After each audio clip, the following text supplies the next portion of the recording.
Hey everyone, Mr. MC here. Recently, we had this lap time challenge.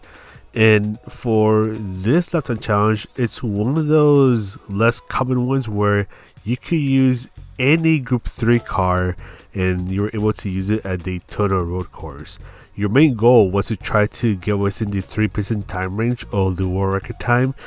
So in this case, it was a 146.738. That way you'll be able to get the gold medal time and you'll be able to walk home with 2 million credits. Now when it comes to lap time challenges like these, there's always going to be a meta car, which surprisingly in this case, it was a Dodge Viper. I think at first it was the 2018 Ford GT, but then someone found out about the Viper, and before you know it, everyone started to pick the Viper. Although with this one, it was a little more diverse, so not everyone was using the Viper, but yeah, you can see that there's a lot of people using the Viper. You do see other cars poking here and there. Now, the question that no one probably asked is, could you get a gold medal time with all 50 Group 3 cars? And unfortunately, I was a masochist and decided to try to answer that question.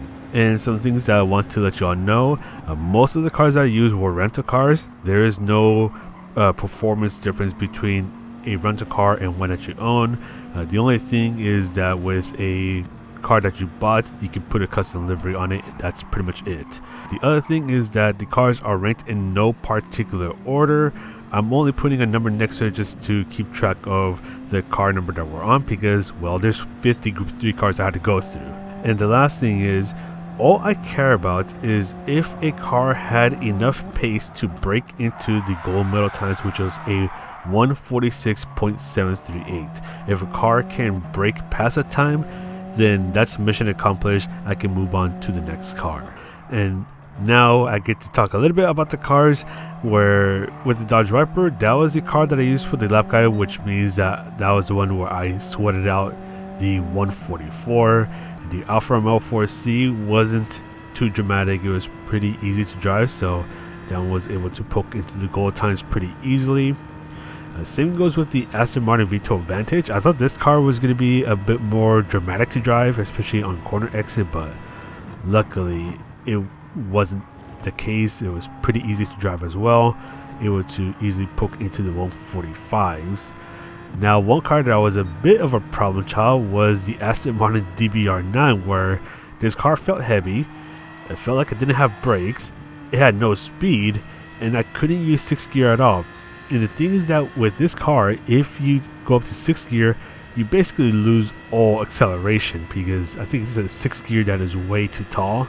So you had to rev it down 5th gear, use every single rev before having to go into 6th gear, but I went out of my way to try to avoid having to use 6th gear, because once you go into 6th gear, you just don't accelerate anymore. Now, two cars that caught me by surprise were the Audi R8 Evo, which is what you're seeing right now, and the older Audi R8s. Back then, these cars were borderline undrivable, but now they're a heck of a lot more drivable. You couldn't even go over the curves because they try to kill you the moment you got onto one, but nowadays they're a lot more tolerable, or at least in version 1.54 they're a lot more tolerable to the curbs. You still have to be a little careful with certain curves, because on some of them the cars would get unsettled and then they'll try to kill you. There was one, I think it's the one on the left at the exit of the infield track, so it's going to be this curb on the left right here. Yeah, this curb right here. Had to be careful around this one, otherwise the car would try to kill me. But if I was able to go through it nice and easy, then the R8 and the R8 Evo would, they wouldn't try to kill me, and they'll be on their merry happy way. I also tested both the BMW M6 Endurance and the Sprint versions. So the Endurance was the first one I tested, able to get a 145.8. I thought I was going to have a much harder time, especially with the racing hard tires, because I know the M6s do not like racing hard tires, but luckily they weren't too problematic. So I was able to get into the 145s within a short time. The Sprint was basically Okay, these cars, I think they are slightly different, although I'm not sure exactly how much different they are. Just driving them around felt similar. They felt similar to drive, so when I got to the M6 Sprint, I was able to knock down 0.3 of a second because it felt like I was driving the M6 Endurance. Yeah, technically they're different, just barely, but that's another story for another time. Now going over to the Chevrolet Corvette, this one felt a bit similar to the Viper, except with this car, it did like to generate a bit more wheel spin on me, so I did spin out every now and then. So I just had to be a bit more careful and shift a bit earlier, because this is one of those cars where you do have to shift a bit earlier on than usual, otherwise you start to lose power if you rev it out. But other than that, yeah, not too difficult of a car to use. The Citroen was one that also caught me by surprise. I thought this car was going to be very undrivable, but luckily it was pretty drivable, at least in version 1.54, because I know there was a BOP change in version 1.55 along with the physics change and all the shenanigans. But yeah, luckily this car was not dramatic at all. I was able to get the 145 almost right away. I think it only took me like 2 attempts to get the 145, and after that I was like, okay, I can move on to the next car. Now the Ford Mustang, this one did give me a little bit of trouble, especially coming out of turn number 1, where I get on the throttle a little too early and then the car decides that it wants to spin out and tries to find a crowd of people. But after I was able to get a bit more seat time into the Mustang, it ended up being able to get the goal time pretty easily. Now the Ford GT Spec 2 test car, this car has a lot of speed, although it doesn't have as much speed as it did that one time when it somehow gained 60 horsepower, where this car was able to easily get into, I think it was like 186 miles per hour or 300 kilometers per hour. Gosh, those were some really weird times. Yeah, 145.6, really easy to do that. Same goes with the race car version. It was able to poke into the 145.7s. Even after that horrendous entry into turn number 1, which you just saw, I was still able to get into the 145s with not much of a problem at all. And yeah, this car also has a lot of speed, which really helps it out because Daytona has a lot of straightaways or high-speed sections. And the same can be said for the 2018 Ford GT, where this car also has a lot of speed. And yeah, this car does have a bit more maneuverability. At least when I was driving it, it felt like it had a bit more maneuverability compared to the older Ford GTs. So getting around the track was slightly easier with this car. So not too much to write home about there. And one thing I want to note is that yes, I am only doing 30-second snippets because if I were to do the entire laps, we'll be here until the end of next week. So I don't want to do that. I'm just going to do 30-second snippets. If you want to see the full run of every single car, just let me know in the comments and I'll try to put together all 50 clips and try to get something going with that. I know I did something similar with, I think it was Group 4 at Lago Maggiore, where some people asked about doing all, what was that? I think it was like 33 clips, so I was able to do that. But yeah, just let me know in the comments if you're interested in that, and I'll try to get that going. The Honda NSX, I don't know if you saw my extremely terrible exit out of the bus of chicane. I don't know how that was still within track limits. I somehow managed to get away with that and still got into the 145, so that's pretty impressive. Now, one car that was a pain in the butt was the Hyundai Genesis. To me, this car felt like it was like the BMW M6, except it tried to really kill you whenever you got back on the throttle. So I had to be extremely careful getting back on the throttle. I honestly started to get nervous from this car onwards about getting back on the throttle, because I was like, okay, maybe this car is going to try to kill me once I get back on the throttle. And eventually I figured out that was probably just a Hyundai Genesis thing. Now with the Jaguar F-Type, I thought this car was going to be painfully slow, but luckily that was not the case, where I was able to get into the 145s without too much of a fuss. And yeah, just had to be a little careful with the throttle input, and other than that I was pretty much okay. Now the next car is going to be the Mazda VGT, and I did test the regular version, which is what you're seeing now, and the stealth version, which we'll see next. I know the game technically says that they're two different cars, but they perform the exact same, so I just want to put that out there. But because the game says that they're two different cars, I went ahead and tested both of them, because why the heck not? I was already pretty deep into the shenanigans, so I might as well test both of them. And both Mazda VGTs were able to get into the 145.7s. Didn't take that much time for me to poke into the 145s with both cars, so yeah, not too much to say there. And yeah, the higher speed sections, they weren't so bad with these cars, and I know these cars tend to like those kind of areas where you try to take advantage of the high-speed cornering. This one, 145.730, not too much of a fuss there. However, one car that caused quite a bit of a fuss was the Mazda Atenza Group 3, where this car was honestly a bit painful to drive. Getting back on the throttle, I had to really hope that this car wasn't going to try to kill me, because it did that quite a few times. But luckily, after a while, I was able to get a 146.0, just barely missing out on the 145s. If I had a bit more time, I could probably try to get the 145, but the car was a bit of a handful to drive. Luckily, the Mitsubishi Lancer Evo was not a handful to drive. It was actually pretty easy to drive. I just had to stop poking off track limits because I kept cutting the chicane. But other than that, this car was a lot easier to drive compared to the Atenza, because I drove this car right after the Atenza. So getting a 145.7, so pretty easy there.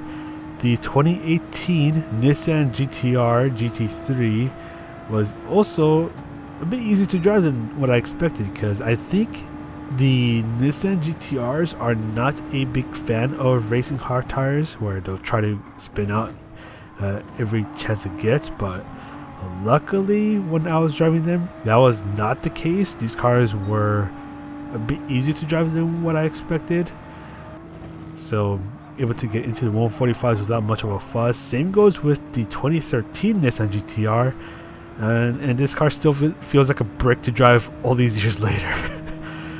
I remember driving this car quite a bit back in Gran Turismo Sport. It felt like a brick to drive. It still feels like it now, so yeah, that's not too surprising there. But still able to get into the 145, so that's pretty nice, pretty impressive right there. And moving on to the next car, we have the Peugeot VGT, where I think this car just got nerfed, and I think it ended up losing power in the 1.55 update.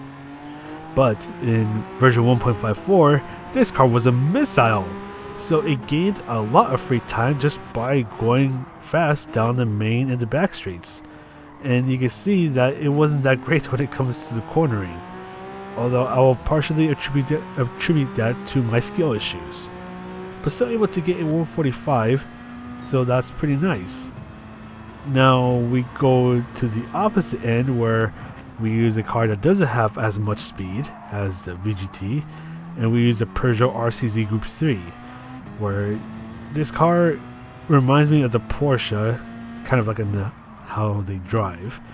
Not the fastest car down the straights, but it was able to still do pretty well and get a mid 145, so pretty easily getting into the gold territory there.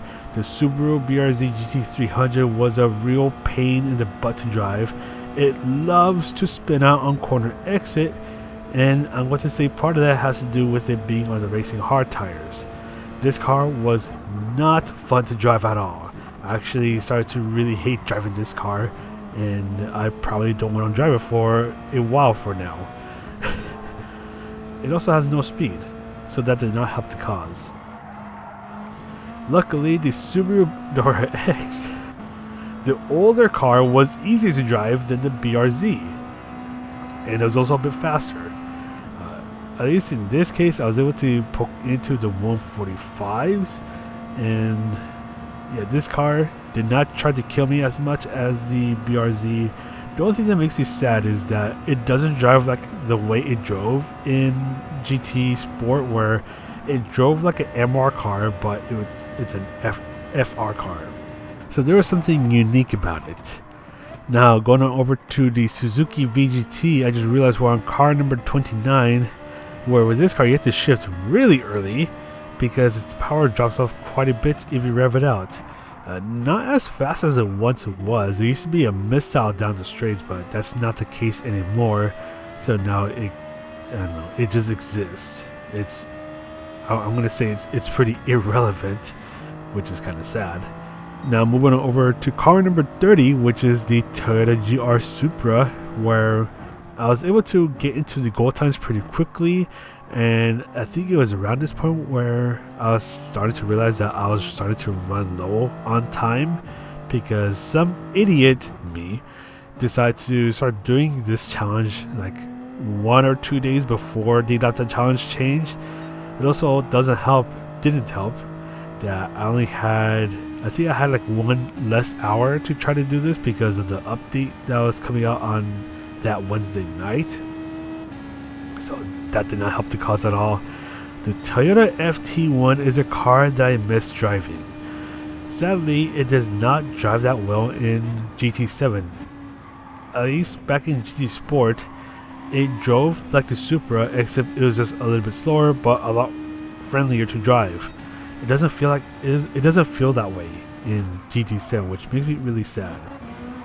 But still able to poke into the gold, so it has that going.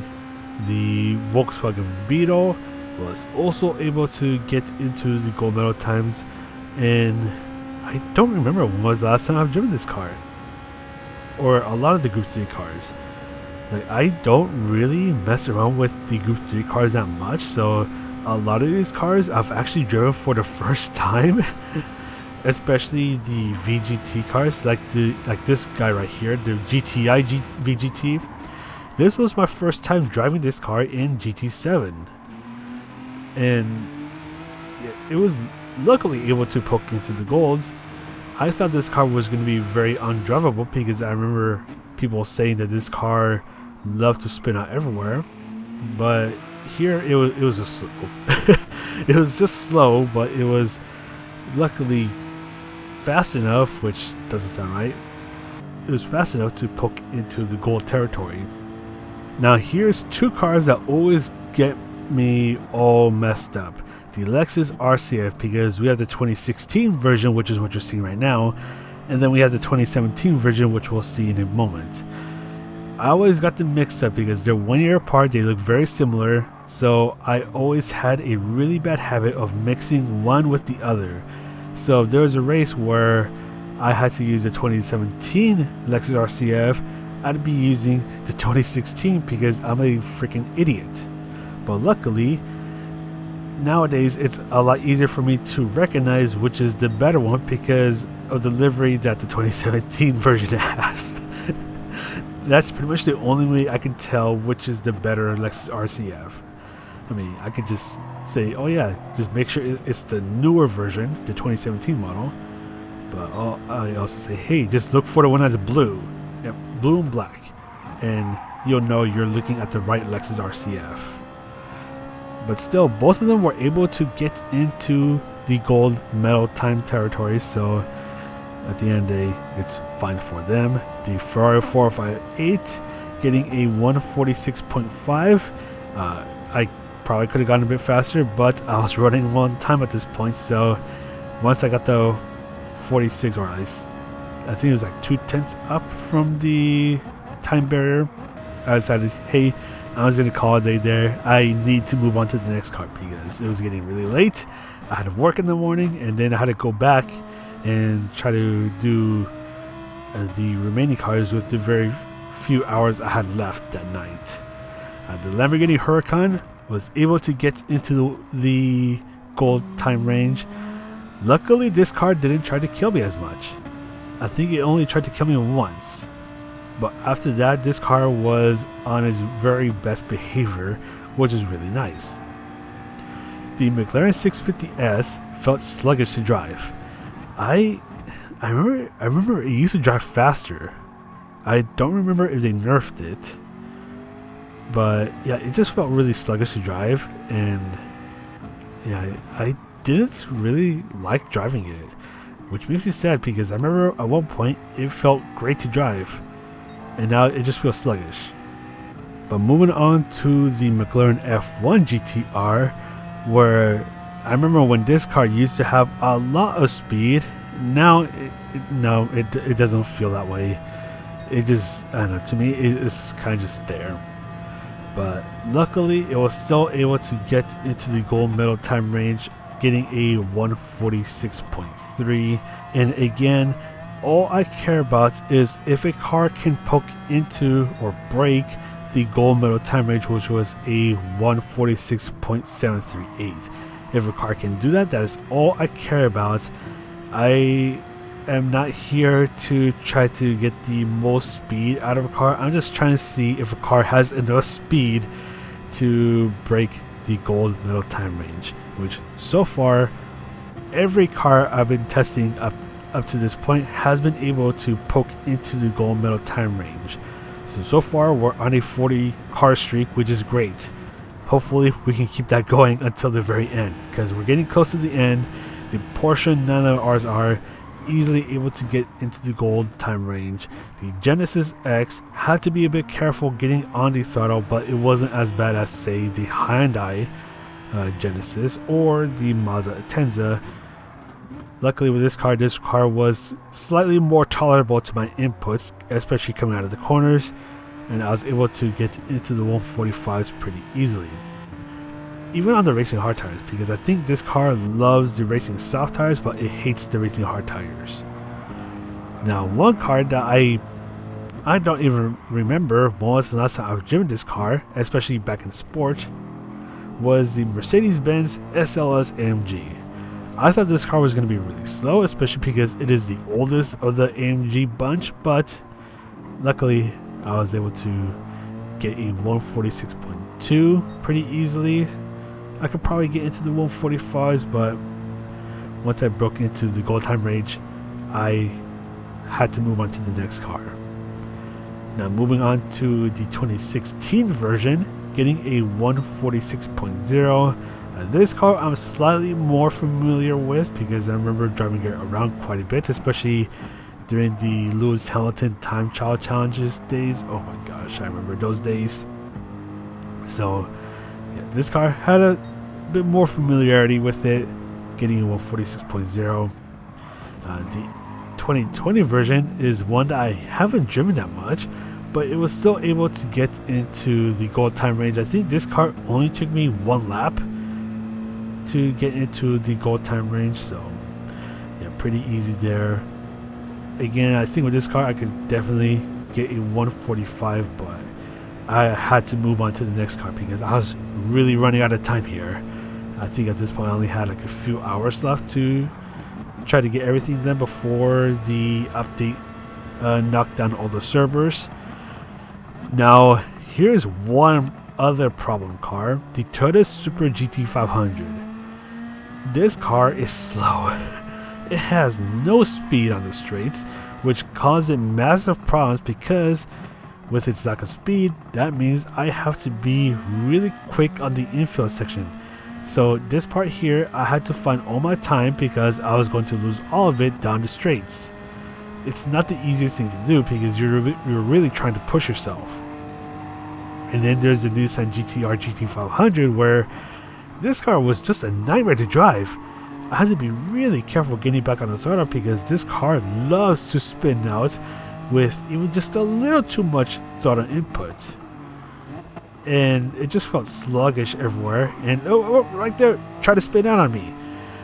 And luckily I was able to poke into the mid 146s, which gets it the gold medal time. Then there's the Renault RS01. I mean, it's not a problem child, it's just stuck here for some reason, but it did get a 145.8. So this car, honestly, I thought this car was going to be really slow, especially down the straights, but luckily that was not the case, especially on the mid to high speed sections. That is this car's bread and butter, so it was able to shave off a lot of time there. Now comes a car that I thought was going to be a problem child, but luckily is not, which is the BMW Z4 or Z4, however you guys want to call it. Luckily, this car was able to get a 145.8. I thought this car was going to be hilariously slow because this car has been memed on for years, but luckily in this case it was able to pretty easily poke into the gold medal time range. So for once in a while, this car is not going to get memed on. But oh my god, for these next two cars, I want to show the full lap because oh my god, these cars were a nightmare to drive. Now let's start with the BMW M3 GT3. This car is one of those nightmares, not because it tries to spin out everywhere, not because it understeers or oversteers like crazy. This car just has no speed, it has no pace, and that really makes me sad because I think this car looks pretty nice. But yeah, this car just gets memed on by everyone else. You think the Z4 gets memed on? Wait until you see this car or try this car. It's just slow everywhere. And I think in version 1.55, like, so pretty much the day after I recorded this, it ended up getting a buff. So I wonder how it is now. But for such a long time, this car has just been so slow that it has been irrelevant ever since it first came out in GT Sport. And at least that's how I remember it. I remember always seeing the M6 being the more relevant cars. And yeah, this car is struggling to gain speed. You can just feel it being so slow. You can feel that you're losing all the time on the straights. And just gonna try to go through the bus chicane. I kind of had to send it through here if I wanted to gain any semblance of time, and just try to tuck in towards the left side of the track. But somehow I was still able to get into the gold time range, and gold time range was a 146.738. I was able to beat that by about a half of a tenth of a second, getting a 146.680. Now, there's M3. Here's a Nissan Super Silhouette. And here's me trying to get the gold time within 15 minutes because the servers were about to go down for the update. Oh yeah, the pressure's on now. And oh my god, if I thought the M3 was bad to drive, wait until I had to deal with this car. Oh my god. Yeah, this car has a lot of power. Yeah, this car weighs like nothing. But it is still so slow. How could that be? For starters, it doesn't have as much speed as I thought it would have. I mean, it can still hit 170 miles per hour, but I swear, I think it could go faster than that, but it didn't. The other thing, it has a crazy amount of turbo lag, and the way you had to drive this car, you basically had to deal with that turbo lag, because the other thing is that when this car shifts gears, especially going up a gear, it takes about 10,000 years to do so. It's not like all the other cars where if you want to go up a gear, it'll do it almost right away. With this car, there's actually a delay before you shift up gears. So that's really going to slow you down. So it's either you have to deal with a gear shift, which will cost you time, or you have to deal with turbo lag being on a higher gear, which will also cost you time. And you can see there, I have to deal with a lot of turbo lag because that was actually the way to go for this lap time challenge. And it had to be really well timed, because if you timed it wrong, you either risk spinning out or you just don't turn at all. So it had to be timed so well, and even then, because I did quite a few laps with this car, I was still not able to get into the goal time range. And for a long time, I was struggling to even get into the 146s.